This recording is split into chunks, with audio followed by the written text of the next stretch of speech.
Okay, so from church we closed and have to stay a little longer because in my village the only place I can get access to network to be able to do something online is when I'm in church.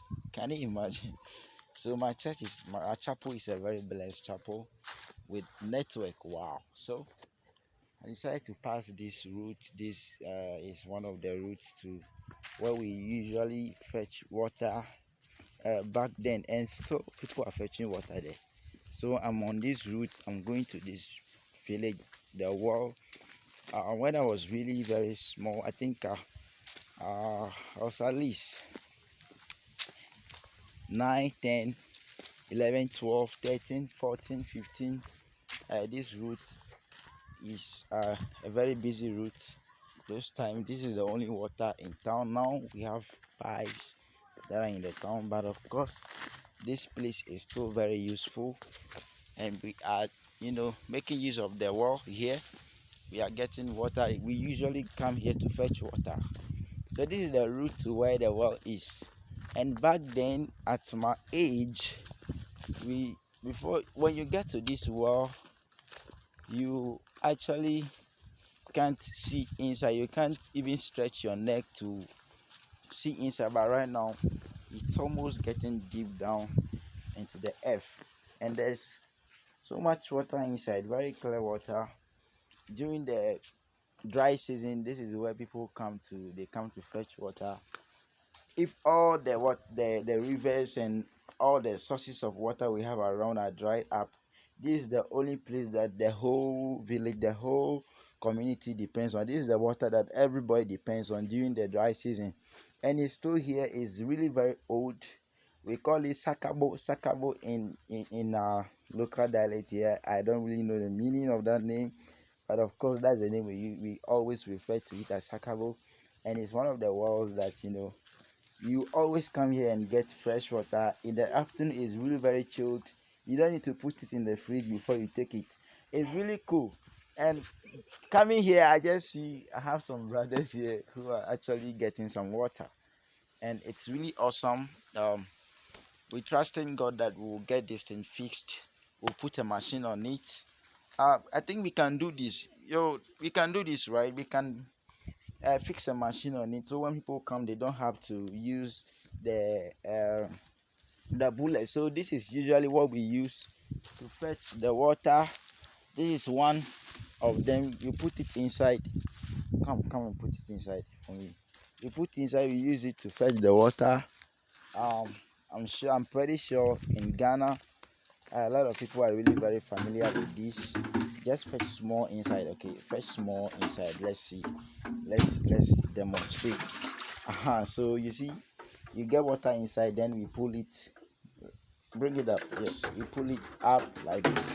We always, and this very well is really, it goes deep down into the earth, really deep. So during the dry season, this is the only place that we can get water from to do anything at all. And usually, if you don't come early, if you don't wake up and come around 4 a.m., 3 a.m., 2 a.m., sometimes even 1 a.m., people are here fetching water during the dry season. And it's really, it's been helpful to the entire community. And one thing that shocks me is that usually people talk like they say that this water they don't like it. This water like this water has been like the stone that the builders always reject. So the people in the community, they will talk bullshit everything about it, but when it's dry season, everybody tries to come here, and you even have to rush here very, if not you will not get space. You see all the space here, this place will be full in the night. You come here, and by the time it's daybreak, there's no water in this thing. Meanwhile, it is really very deep, very deep. I know there are some experts who usually come here to see how deep it is, how to check the depth of it. Is really very deep. So I'm just showing you this so we can actually experience the life that we live. And this is really inspiring. Still there's water here. People are just, this is one thing about the village. It's just nice, just have fun, everything, everybody is cool. Just like that. And we go, we move, and we do exploits. So we are trusting God. I'm sure, guys, we can actually do something about this. We can set up a fund, a GoFundMe, maybe probably we can raise a fund to get this thing done, and we put a machine on it so that the people can be able to get water anytime they come. They don't need to come with the bullets, with having to pull it. Even the old people, the old ladies. Sometimes you meet old ladies here and you don't have option. You get to help them. You have to help them so that they can get water. So, yeah. So I'm just getting off and I'm getting close to our house. I'm getting close to our house. See where my house is in this very area. Like it's just in this very area. It's really awesome. We have really come from very humble beginnings. God has been good to us. At least when you come to the village, you get a place to sleep. You are not worried. You don't even bother about whether you are going to pay. There's nothing like rent, light bill, water, this one. Everything is just on the hook. You just you have your peace of mind. You just have to make sure you get some farm, do some things to make sure you get something to be able to prepare some nice soup, prepare some nice fufu and eat. Charlie, you finish, you are done. So this is it.